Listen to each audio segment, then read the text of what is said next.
या मला सरप्राईज सांगितलं पण नाही काय बोलतोय येणारच म्हणून ते चपाती भाजी पोरकी असेल या नमस्कार मंडळी, स्वागत आहे तुमचं आपल्या चॅनलमध्ये. तर तुम्ही आताच बघितलं असेल की पप्पा आले होते घरी. पप्पा पापड घेऊन आलेले आहेत मला, तांदळाचे आणि उडदाचे. मी आईला जस्ट काल बोललो होते की घरातले पापड संपलेले आहेत, तांदळाचे, उडदाचे आणि चपातीचं पीठ पण माझ्याकडे थोडंच होतं. तर पप्पा आज सकाळी पापड सुद्धा घेऊन आले आणि पीठ सुद्धा घेऊन आले. जस्ट बोलले होते त्यांना, बोलले की ते लगेच घेऊन आले. तर सकाळीच आले होते लवकर, तर ते गेले. आणि आता प्रीत गेलाय भाजी आणायला. त्याला सांगितलं तू जाच भाजी आणायला. मी गेले तर खूप उशीर होतो, का आपलं कसं आहे लेडीजचं, आपण सगळं बघतो, कोणत्या कोणत्या भाज्या हव्यात त्या घेतो. पूर्ण मी तर पहिले बाजारात गेला पूर्ण बाजार फिरते, काय आहे, कोणती कोणती भाजी आली, किती भावाला आहे, मी सगळं काढते आणि मग आपण भाजी घ्यायला जातो. तर मी आज प्रीतला बोलू तूच जा, मी काही येत नाही. मी गेल्यानंतर उशीर होतो आणि मग घरी आल्यानंतर मग घाई होते डबा जेवण बनवण्याची, म्हणून त्याला बोलू तूच जा, तू येईल थोड्या वेळात. तर आता मला जेवणाची तयारी करायची आहे ॲज युजली. आणि आता पापड वगैरे पहिले उन्हामध्ये सुकत लावते थोडे आणि मग बरणीमध्ये भरून ठेवते. आणि पप्पांनी चपात्या सुद्धा, म्हणजे आईनी चपात्या सुद्धा पाठवल्या होत्या बनवून, आणि भाजी पाठवली होती थोडीशी नाश्त्यासाठी. तर चपात्या थोड्या जास्त म्हणून विचार केला आज ह्याला डब्याला चपाती देते, म्हणजे आईने दिलेली चपाती देते आणि फक्त भाजी वगैरे मी बनवते, कारण आज आहे उपवास, असा विचार केला. तर आई मला काही ना काही पाठवत असतेच. घर जवळ आहे तेव्हा पटकन पप्पा फेरी मारतात तिकडे, म्हणजे ते तिकडे असले तरी त्यांचं लक्ष माझ्याकडेच असतं. आणि आई पप्पांना माहिती त्यांची बारकी मुलगी जरा जेवणामध्ये स्लो आहे, कारण का मी सगळं आता शिकलेलं आहे. पण त्यांना माहिती आहे की गुड्डीला जेवण वगैरे करायला थोडा वेळ लागतं, आणि प्लस मला ब्लॉगिंग सुद्धा करायची असते, म्हणजे तुमच्यासोबत बोलता बोलता मला जेवण सुद्धा करायचं असतं.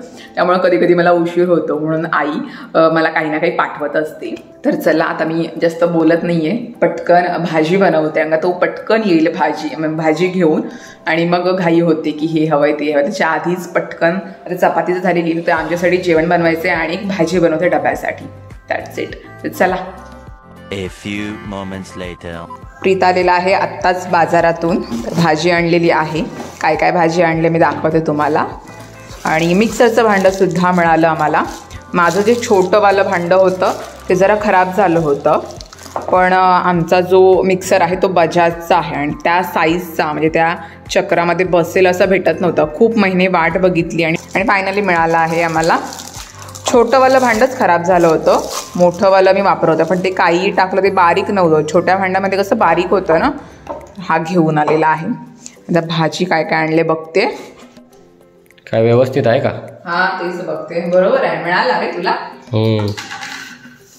छोटं भांड्याने कसं वाटण एकदम बारीक होतं, मोठ्यामध्ये एवढं होत नाही, तरी पण मी मोठंच वापरत होतो. तर फायनली मिळाला तर घेऊन आला. टोपला काढले, मला पापड होतायचे. होतो का? होत पप्पानी आणले पापड, सुकत लावायचे मला उन्हामध्ये. असेच पापड आहे बचले, तेवढे राहणार नाहीत त्याच्यात. राहतील ते असे हे झाले. डब्बा काढायला पाहिजे, पण थोडा वेळ मी उन्हामध्ये सुकत लावते.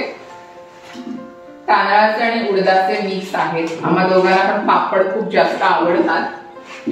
काही वरण भात असो, मच्छी असो, पण पापड लागतो. थोडेसे करते मी. भाजी बघते काय आणलं. ते काय, अच्छा तोंडली. त्याला सांगितलं की तोंडली घेऊन ये, मला आवडतात, आणि आता थंडीमध्ये तोंडली येतात, तर ती घेऊन आला. ओके, कोथिंबीर जेवढा सांगितलं तेवढा बरोबर घेऊन येतोस रे. तेवढाच आणणार आम्ही, जास्त नाही आणणार. जास्त काय भाजी घेऊन नाही येणार. बटाटे आणि कांदे. ओके. आणि पीठ आणलेलं आहे चपातीचं, लागेल. आणि चपात्या सुद्धा तिने मला बनवून पाठवल्या आहेत.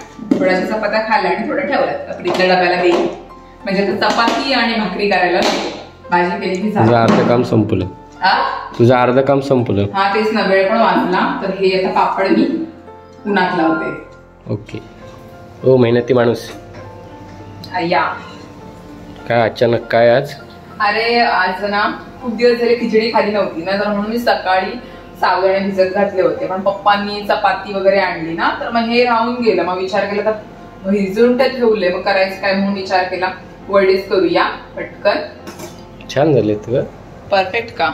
परफेक्ट. तर तेच चालू आहे माझं. वापर चांगलाच चालू. एक एकच तळते त्याच्यामध्ये, जास्त नव्हतं पीठ केलं होतं ना मी, थोडंसंच केलं होतं. एक थोडा वेळ लागतोय करायला, पण ठीक आहे, दोघांना काय हळूहळू होईल. गहू कसं टाकतेस टाक. थांब अजून मला वळून नाही झालंय. अचानक माझं ठरलं की करूया म्हणून मग केले. तर गरम गरम खायला बरे वाटतात म्हणून या जेवण एकदम सिंपल ठेवले. का हे वडे खाशील मग तू जेवणार नाहीस. ओके ना. सोड होती मी असं सोडते. मला भीती वाटते तेलाची म्हणून. होईल तो 6-7 होतील वडे, जास्त नाही. म्हणून विचार केला आज जेवण थोडं कमी करते. म्हणजे वरण भात केलेला आहे मी, भाजी सोयाबीनची केलेली आहे. त्याला दाखवते. आज तुझ्या डब्याला स्पेशल मेनू आहे. उपवास आहे म्हणून उपवासाच्या दिवशी नवऱ्याला असं वाटतं ना की काहीतरी चिकन मटन पाहिजे. त्याच दिवशी नेमकी इच्छा होती असं मच्छी वगैरे खाण्याची, म्हणून नवऱ्यासाठी स्पेशल बनवले. काम दाखवते 1 मिनिट. गॅस लो ठेवलाय ना एकदम निवांत कर, काय काही नाही आपल्याला. हा निवांत कर. 1 वाजता आला सर मला माहिती आहे. गरम झालं का नाही ना. हे बघ काय वा वा वा सोयाबडी तिथला आवडतंय. सोयाबीनची चिकन म्हणजे मटन टाईप सारखी मस्तच. ओके ना. थँक्यू. हा आई बोलली होती उन्हात नाही लावलेस तरी चालतील, पण आम्ही आता टोपल्यात ठेवले. तर विचार केला पायरीजवळ ऊन आलेला आहे तर इथेच लावते. हे अर्धे जे पापड आहेत ना ते आम्ही घरी बनवलेले आहेत. आम्हाला आवडतात घरी बनवायला पापड आणि आई मस्त बनवते पापड. एकदा कधीतरी तुमच्यासोबत ही पापडांची रेसिपी नक्की शेअर करेन की आम्ही घरी कसे पापड बनवतो ते, उडदाचे सुद्धा आणि ह्याचे तांदळाचे सुद्धा. तुम्हाला कोणते आवडतात मला कमेंटमध्ये नक्की सांगा, तांदळाचे की उडदाचे. आणि आता भरते फ्रीजचा डबा. सोयाबीनची भाजी आणि ह्याच्यामध्ये चपात्या भरल्यात. तर 4 चपात्या बरोबर होतात. 4 चपात्या दिल्या त्याच्यामध्ये. आणि आता वडे पण आहेत थोडे शिल्लक म्हणून विचार केला डब्यात सुद्धा देते, खाईल तो. अरे पण त्याच्या 3च राहतील. डबा हो गया छोटा. दुसरा डबा देते. दुसरा डबा आहे त्याच्यात राहत नाहीत, 2च राहतील. प्रसाद फ्रीजचा डबा भरते आणि असे भरून दिलेत त्याला वडे. म्हणजे टिश्यू पेपर पण टाकले खाली, म्हणजे तेल असेल तो टिश्यू पेपरला लागेल. आणि 2 मला ठेवलेत खायला. आताच गेला प्रीत कामाला. ओटा वगैरे सगळं साफ झालेला आहे. भांडी वगैरे सगळं एकदम चकाचक करून ठेवलेलं आहे. आणि आता प्रीतनी भाजी आणली होती ती साफ करून ठेवते. मग अशी वेळ कमी होता म्हणून तसंच ठेवलं होतं. कोथिंबीर सुद्धा साफ करायची आहे, इथेच ठेवलेली आहे. आता सगळं काम उरकले. कपडे लावलेत मशीनला, थोडा उशिराच कपडे लावलेत. आणि आता मी कोथिंबीर साफ करत बसत आहे. तर आजचा ब्लॉग आपण हा इथेच एंड करूया आणि भेटूया पुढच्या ब्लॉगमध्ये, म्हणजेच उद्याच्या ब्लॉगमध्ये. चलो बाय बाय.